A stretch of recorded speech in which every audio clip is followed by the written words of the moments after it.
Greetings, mathematicians. Today our warm-up is a which one doesn't belong. So go ahead and look at all the numbers that are up on the board and figure out if you can figure out as many as you think don't belong and why. Okay, we're going to do a new warm-up as well. It's called Use What You Know. So we always want to think about what we already know about a topic, because sometimes we look at something, we're like, I don't get it. But if we think about, well, what do we know? We can help figure out what we don't know. So if I look at this, I can see that 1 is going to be my whole. And I see that on the bottom, I have 1/2 marked, and then I have another partition over here. Well, if I know that the one on the left is 1/2, what do you think you know about the one on the right, and why? Well, I can see if it's marked in the half and this side has to be a half, this side would also have to be 1/2, or if we wrote it as a decimal, 5/10. So now if we know that, then, let's go this way. Let's look at this one.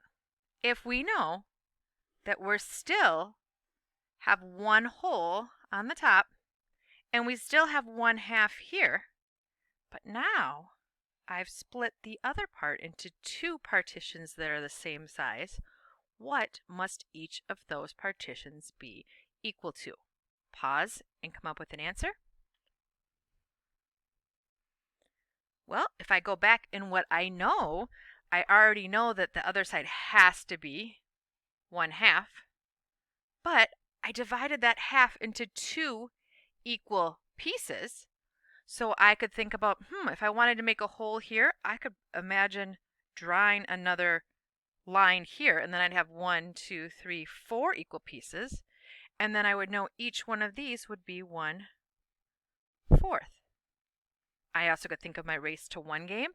I know that 2 1/4 are equivalent to a 1/2.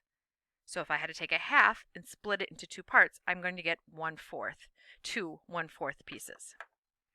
So now if I know that, how could I use that to help me figure out this one? Again, I have my 1 whole. Again, I know that I have half on this side. So what do I know about this side? And what do I know about each of these partitions or pieces? Pause and write down how large you think each of those partitions is. Well, if we go back, we still know that this has to equal 1/2. Now I've broken it into 1, 2, 3, 4 equal pieces. I knew that 2 of them were equal to 1/4. So if I take my 1/4 and I split that down the middle, I'm going to have 1/8. Let's check and see if that works. 1/8, 2/8, 3/8, 4/8. Is 4/8 the same as 1/2? It is. So I know that I have, 4/8 is the same as 1/2. So I know that I have figured out this half is equal to 4/8. So again, if we would have just gotten this last one to start with, it might have been a little bit more challenging. But if we go back and think, well, what do I know? And then how can I use what I know to help me get to what I don't know to figure it out? Our learning target for today is I can order decimals from least to greatest and greatest to least. Super important that we read the directions and we know which way we're ordering, because if we put them in the wrong order, our answers are going to be wrong. So go ahead and rate yourself. Where do you think you are on a scale of 1 to 5? Okay, we're going to start out with some vocabulary that we're going to need to use to describe what we're doing today. The first is decimal. Remember, that was a number that uses a decimal point and place value to show magnitude or size, how big something is. So again, we always think about our place value chart when we think about decimals, and we always think about finding that decimal point first. That's our reference point. We know everything to the left, greater than 1. Everything to the right is smaller than 1. We also will talk about digits today. Remember, a digit is a single symbol used to make numbers. So a 0, a 1, 2, 3, 4, 5, 6, 7, 8, and 9 are the digits. They are the only digits we use to make every single number. Okay, so there are only 10 digits because remember that 0 is one of them. But when we combine the digits together and put them in a place and then they have a value, then they become worth something. So an example, this number 153 is made up of 3 different digits, a 1, a 5, and a 3. And they each have a value because of where they are in that number. So digits are just that one thing that we write down, either a 0, 1, 2, 3, 4, 5, 6, 7, 8, 9. By themselves, digits have no value. They get their value when you put them in a number. A value is how much something is worth.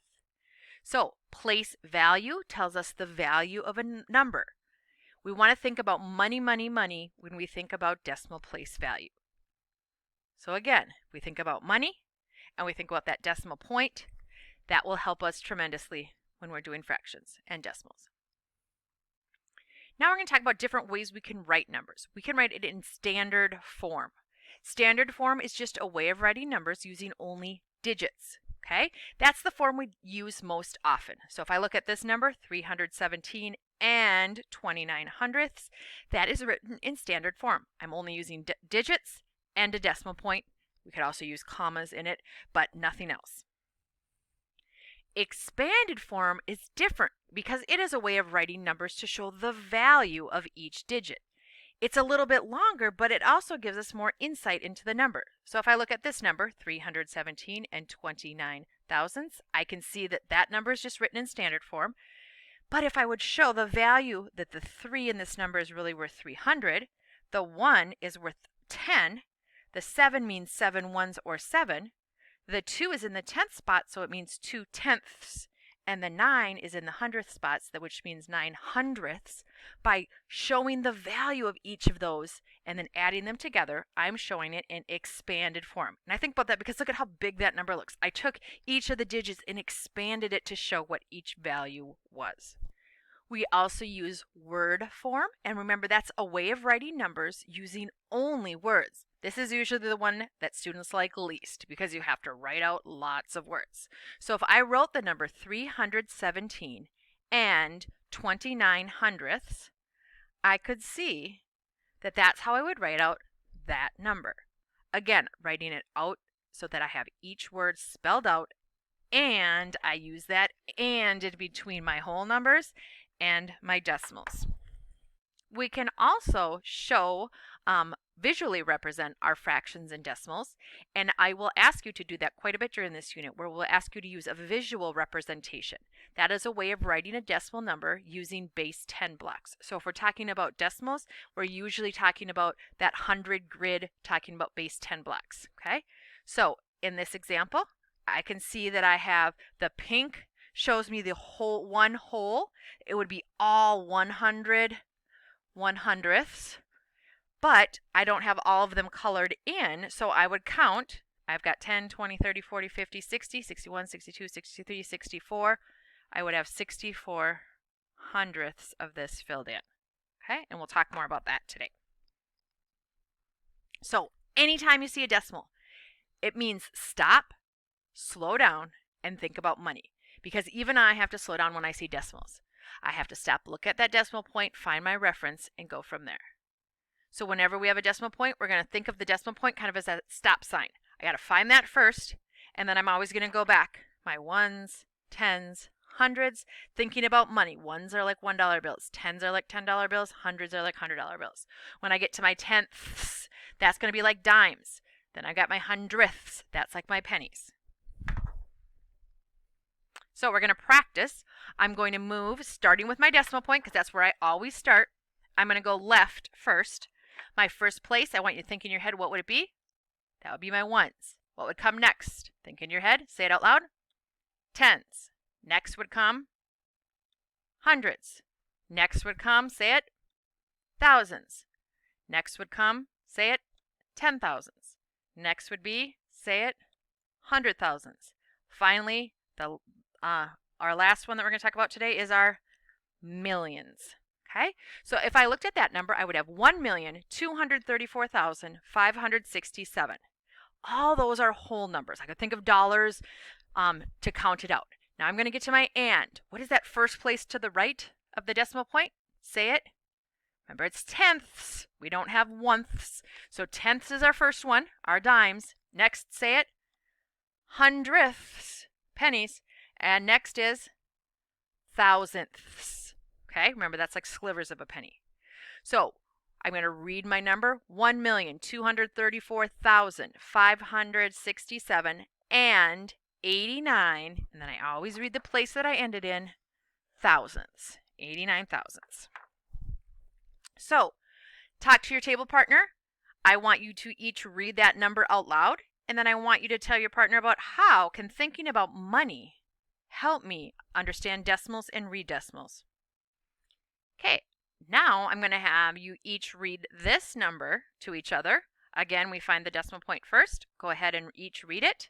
And then I'm going to ask you some questions you're going to answer on your whiteboard about it. If I read this number, again, I'm going to start at my decimal point. That's my reference point. I'm going to read the numbers in front of it. I'm going to say 123,456 and 789 thousandths, because I end in the thousandths place. So now on your whiteboard, which digit is in the tens place? Pause it if you're at home and write down your answer. Well, if it says digit, remember, digit is 0, 1, 2, 3, 4, 5, 6, 7, 8, or 9. I'm going to go to my tens. It doesn't say tenths. It says tens. Ones, tens. Here's my tens place. My digit in my tens place is a 5. And it just says digit. So 50 would not be the right answer. 50 is not a digit. 50 is a value. So 5 is the digit. What is the value of the 3 in this number? So I'm going to think about value. What does value mean? If something's valuable, it's how much it's worth. I'm going to go up to my problem. I'm going to look for the 3. It's right here. I need to look at what place it's in. It's ones, tens, hundreds, thousands. It's a 3 that's in the thousands place, so it's worth 3,000. Next, what is the value of the 6? Okay, if you're at home, write it down. Remember, again, value means how much is it worth. Well, I'm going to find my 6. It's right here. It's right next to my decimal point. The first part to the right is the ones place, so the value of it is just 6 ones, or 6. Which digit is in the tenths place? So go on up and find your tenths. Remember, it has that THS on the end, so we're not looking at tens, we're looking at tenths. Okay, so go ahead. Tenths is the first place after the decimal. So it says, what is the digit? I just want one digit. It is a 7. It's not worth 7 in this number. It's the digit 7. It's in the tenths place, so it would be worth 7/10 if it asked that question. It would be like 7 dimes. And the last question, which digit has the largest value? So which one here, if you got to pick it, I'd give you that much money. Which one would you pick? Which digit in this number, based on this number, has the largest value? Well, if I look at my number, it's kind of tricky because you usually think, oh, 9. 9 is the biggest number, but these aren't numbers, they're digits. You have to look at their place. In this one, 9 is 9 slivers of a penny. That's not worth very much. In this number, the 1 has the largest value because it's in the it's in the hundred thousands place. So the 1 is worth the most. It has a value of 100,000. So if I was thinking of money, it would be worth like $100,000. Okay? The 9 in this number would be not even worth 1 penny. It would be worth 9 slivers of a penny. Okay, so I want you to talk to your partner. Which of these problems that we talked about was trickiest, and what do you need to remember when you're talking about digits and value with numbers? Tell your partner. Okay, so today our key idea is when we compare or order decimals, we always have to line up the decimal points because we have to compare like things. In math, we compare the ones place to the ones place. That's like our dollars. You can't add a dollar to a penny. It's not fair. They're not the same value. Okay, so we always want to line up the decimal points. And why we do that is because then we have all of our ones lined up, our tens lined up, our tenths, our hundredths. So when you line up the decimal points, you can add the digits above each other because they have the same place value. So again, if we think about money, it makes a lot more sense. So if we look at this example down here, we want to compare these two numbers using greater than, equal to, or less than symbols. So if I think about it, I'm going to look at this first number. I always look at my decimal point first. I want you to draw in which symbol would you use to finish this inequality. Now, let's check it out. Well, if I put this number, it's got 1 and 45 hundredths. I think of $1.45, 4 dimes, 5 pennies. This number has the same digits in it, but I have to line up my decimal points. This has a 1 in the tenths place, a 5 in the hundredths, or 4 in the hundredths, sorry, and a 5 in the thousandths. So which one would you rather have? If I just put this dollar sign and think money, would you rather have $1.45, or would you rather have 14 cents and 5 slivers of a penny? Well, I would pick the $1.45 any day of the week because that's definitely worth more. So if I put this back up here, I should have chosen a greater than. 1 and 45 hundredths is greater than 145 thousandths. Talk to your table partner about something you discovered about ordering decimals. Okay, write this one down on your board. Would you choose greater than, less than, or equal to for this problem? Again, when we just look at it, it can trick us. That's why we want to either visualize a picture, all of our hundreds chart filled in, or think about money. So in our first example, I see that I have a 4 in the tenths place. So if I'm coloring it in, that would give me 4 columns filled in. The 7 in the hundredths place, that means I have 7 squares filled in for 47 hundredths. Or I could think about money. The 4 would mean 4 dimes. The 7 would mean 7 pennies. 0 and 47 hundredths. Now I need to compare that to 0 and 4 tenths. So let's think about what that means. 4 tenths would mean 4 columns and or 4 dimes. Which would you rather have? 47 cents or 40 cents? Write it down.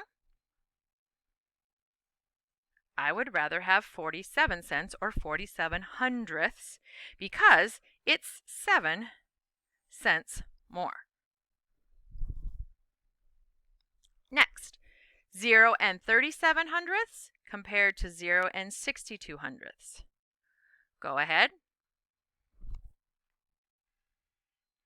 So again, I'm going to picture, I could picture 37 boxes filled in, which means 3 columns and 7 little boxes. 3 dimes and 7 pennies, or 37 cents, compared to 6 columns and 2 squares, or 6 dimes and 2 pennies. Again, I could line them up. If I wanted to move them and line them up above each other, I would always start in my tenths place. 6 tenths always wins because that means I'm coloring in 6 columns, or I'm thinking 6 dimes.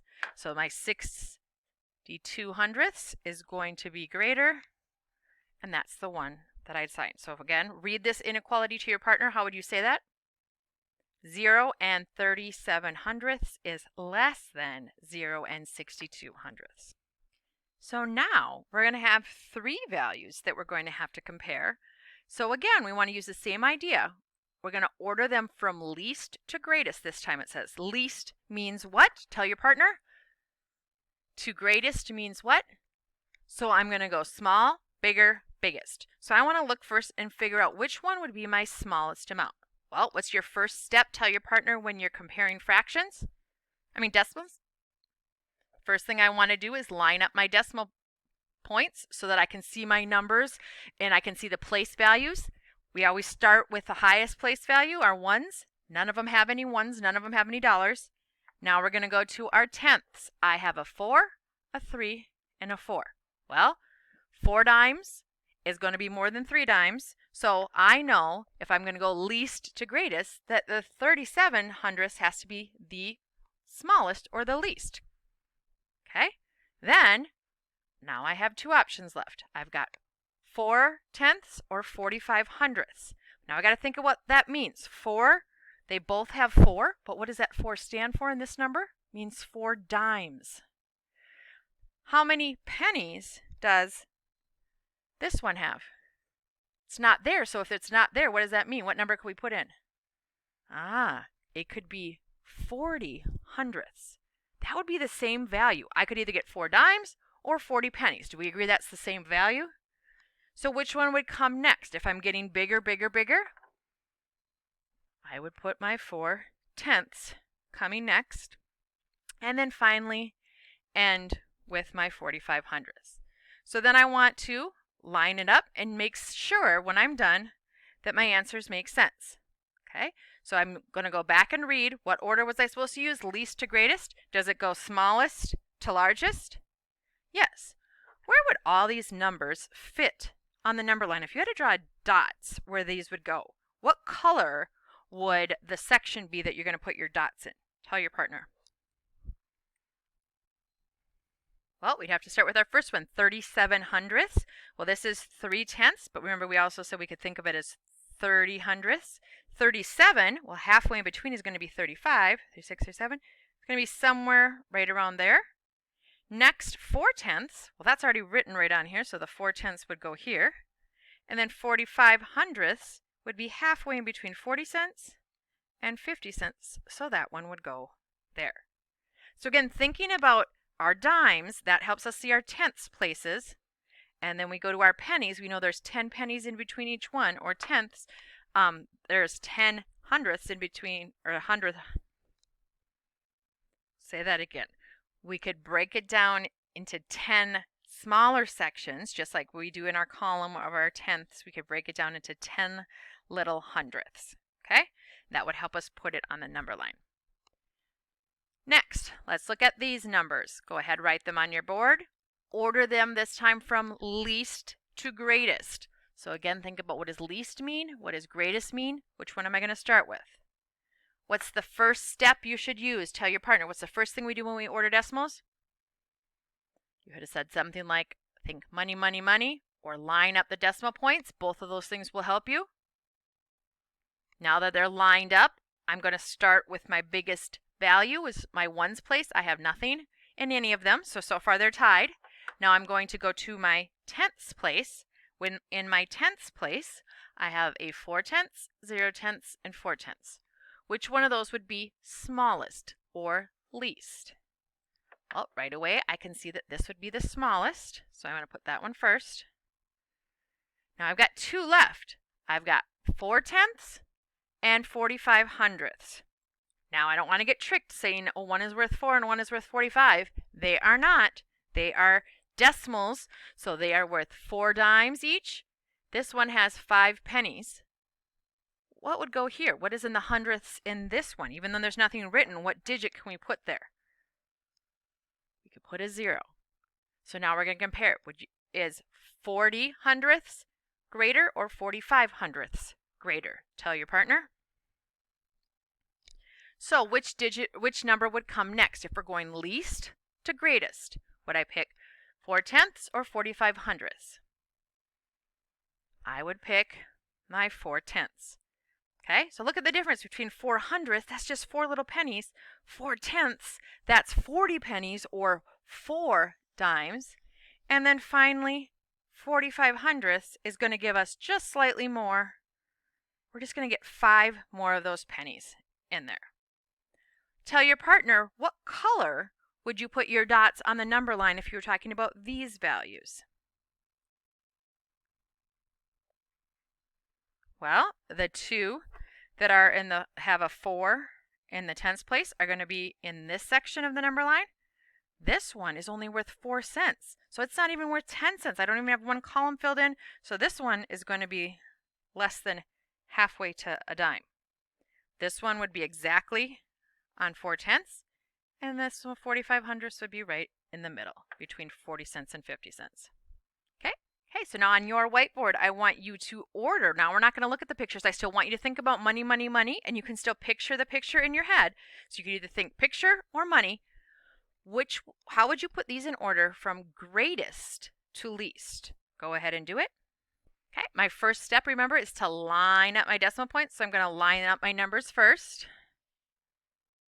I'm not putting them in order yet. I'm just lining them up so that I can decide what to do next. Okay, my decimal points are lined up. So now I have to go from greatest. So if I look at this, $2, I could add zeros if that helps me so they all have the same number of digits after the decimal point.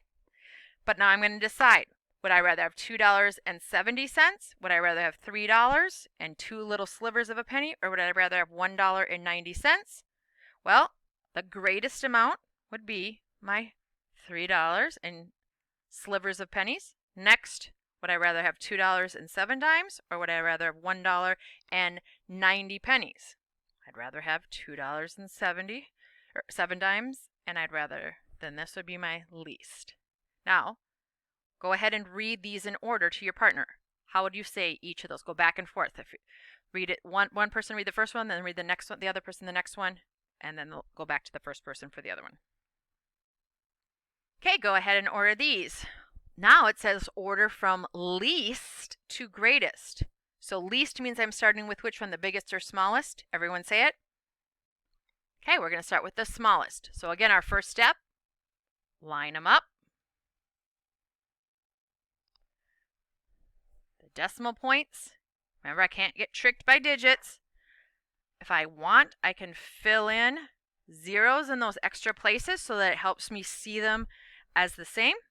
Now I'm going to look least to greatest. I always like to start first, of course, with my biggest value. In this one, the first digit that I have that's worth anything is my tenths. So I've got 4 dimes, 3 dimes, or 4 dimes.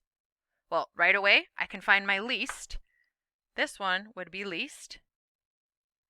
392 thousandths is least. Now I have to decide between these two. Well, they both have 4 dimes. They both have 0 pennies. So talk to your partner. Which one's going to come next? This is a trick question. These two are equivalent. One is not bigger than the other. They have the same value. One is just saying, this is saying 4 dimes. This one's saying 40 pennies. But if you go to the store and something costs 40 cents, do they care if you give them 4 dimes or 40 pennies? No, it's the same value. So my least I have, but then these two next ones would be the same value. So I'd start with this one as the smallest. These two are equivalent, so they would come next. Okay, go ahead and write these down. Teachers pause after we read the directions. Order from least to greatest. So go ahead on your whiteboard, write them down from least to greatest. Okay, this is another tricky one. 75 hundredths is, of course, the least. That's not even $1. Both of the other ones are worth $1 and 2 pennies. We read them differently. 1 and 20 thousandths versus 1 and 2 hundredths, but it's the same difference. They have the same value. It doesn't change just because I add a 0 at the end. So in decimals, when I add zeros to the end, I could add as many zeros as I want to the end, and it's not going to change the value. Now, I can't put another digit besides a 0 after it. That would change the value, but as long as I just keep putting zeros, it's going to be the same value. So if we go back to our learning target, I can order decimals from least to greatest and greatest to least. Where are you now? Are you at a 1, 2, 3, 4, 5? Remember, there's 3 parts really to ordering. One is being able to line up those decimal points, make a visual image, think about money. And the next part is always to read the directions carefully to make sure that if it says least to greatest, you start with the smallest one. Or if it says greatest to least, you start with the largest one. So where would you find yourself on a scale of 1 to 5? At-home learners, look at what your assignment is in Google Classroom. And students who are at school today, your teacher will explain what to do next.